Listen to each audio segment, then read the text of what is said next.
As a comedian గా మీరు senior అనే విషయం అందరికీ తెలుసు. ఇక్కడున్న ఈ ముగ్గురులో అంటే లైక్ మన శకలక్ శంకర్ గారు కానీ, సత్య గారు కానీ, శ్రీను గారు కానీ, ఈ ముగ్గురులో మీ ఫేవరెట్ ఈ సినిమా వరకు మాత్రం అని అంటే ఎవరి పేరు తీసుకుంటారు మీరు? ఈ సినిమా వరకు అంటే మటుకు ఎందుకంటే తనకి అవకాశం దక్కింది సత్యకి. దాన్ని అద్భుతంగా తను చేశాడు, చాలా అద్భుతంగా చేశాడు కదా. అంతే కదా మరి. ఇప్పుడు సైకిల్ వేరుంటది, రన్నింగ్ పోటీ వేరుంటది, సైకిల్ పోటీ వేరుంటది, ఇలా మూడు రకాలు కదా. తనకి ఇచ్చిన క్యారెక్టర్ వేరుంటది, తనది వేరుంటది, తెంది వేరుంటది, నాది వేరుంటది. కానీ సత్య ఎక్స్ట్రాడినరీగా తనకు వచ్చిన దాన్ని ఇంకొక 10%, 20% అలా పెంచుకుంటా తను ఆల్మోస్ట్ ఫినిష్ అయ్యేటప్పటికి 200% తను చాలా అద్భుతంగా చేశాడు. తను అసలు ఈయన అన్నారు నాతో కూడా, తను అసలు నేను ఇందాక చెప్పింది ఎగ్జాంపుల్ ఎందుకు చెప్పానండి, నాకు తెలిసేది కాదు కదా ఫస్ట్ స్టార్టింగ్ లో చేసేటప్పుడు. అప్పుడు నేను ప్రకాష్ రాజ్ గారిని అడిగాను, మీరు ఇంక విపక్షంగా చేసేస్తున్నారు అనే, నాకు ఏం తెలియట్లేదు, డైలాగ్ అయిపోయిన తర్వాత చూస్తున్నాను నేను నువ్వు చేస్తావురా, నీకు తెలియదు అది, నేను నిన్న ఐడెంటిఫై చేశాను రా, లేకపోతే కంపెనీ కార్లో నువ్వు వెళ్తానంటే లేదని నా కారు ఎక్కించుకున్నాను చూడు, ఎందుకో తెలుసా, నువ్వు పిక్చర్ లో అనిపించింది నాకు నీలో స్పార్క్ ఉందని, నీకే అర్థం అవుద్ది కెమెరా, అప్పుడు నువ్వే అల్లుకుపోతావు అన్నారు.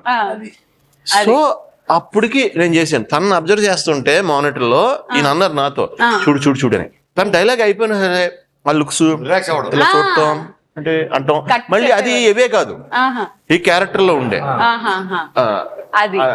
అది అందులో తను ఉన్నోళ్ళ అందరిలో కూడా తనే చాలా అద్భుతంగా అండ్ ఇంకోటి కూడా తనకి ఎక్కువ మార్కులే, అంటే తను చాలా బాగా చేశాడు. దానికి మాకు నిజంగా ఈవిడ సహకారం, ఈయన సహకారం, వీళ్ళందరి సహకారం లేకపోతే ఆ హెల్దీ వెదర్ రాదు కదా. ఈవిడ నేను ఇందాకే చెప్పింది, ఈవిడ అదే నాది పేలినా ఎవళ్ళది పేలినా ఈవిడి టైటిల్ నేమ్ ఉన్న గీతాంజలి అని, ఆవిడకి 50th మూవీ అయినా సరే ఆవిడ స్పేస్ అందరికి ఇచ్చారు కదా, అంత గురించి చాలా గ్రేట్. ఆ విషయం మెయిన్ గా చెప్పాలి, because this is a lady oriented film Geethanjali అనేది, అండ్ గీతాంజలి మళ్ళీ వచ్చింది అనేది కూడా.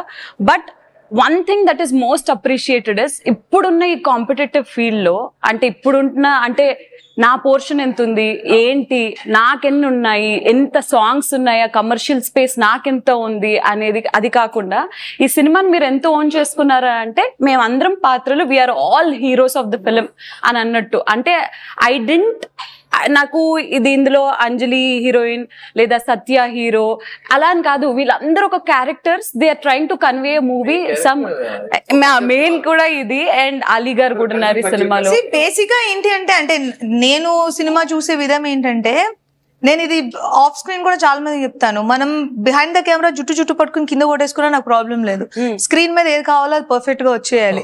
ఎందుకంటే నేను లేటర్ ఆన్ సినిమా థియేటర్కి వెళ్ళి నేను ప్రతి ఒక్కరికి చెప్పలేను ఈ సీన్ లోని మేము ఇలా మీ మూలని ఇది జరగాలి, నెక్స్ట్ సీన్ చూడండి బాగుంటుంది మనం చెప్పలేము. వన్ సినిమా అయిపోయిందంటే అయిపోయింది. సో దానికి బెస్ట్ ఏదో అది మనం ఇవ్వగలగాలి. అది మనం సెల్ఫిష్ గా ఆలోచించడం అలాంటి అది సినిమాకి హెల్తీ కాదు. ఇప్పుడు గీతాంజలి మళ్ళీ వచ్చిందని మూవీ మీరు తిరిగేసి రాసినా ఎటు రాసినా it's my 50th movie, and Geethanjali గాని ఒక రెప్యుటేషన్ ఉంది, దాన్ని పార్ట్ చేయకూడదు. గీతాంజలికి ఉన్న reputation equal amount of horror and comedy, so అదే వర్కౌట్ అవుతుంది. సో దానికి మిగిలిన వాళ్ళకి స్పేస్ వదిలేయాలి. కరెక్ట్.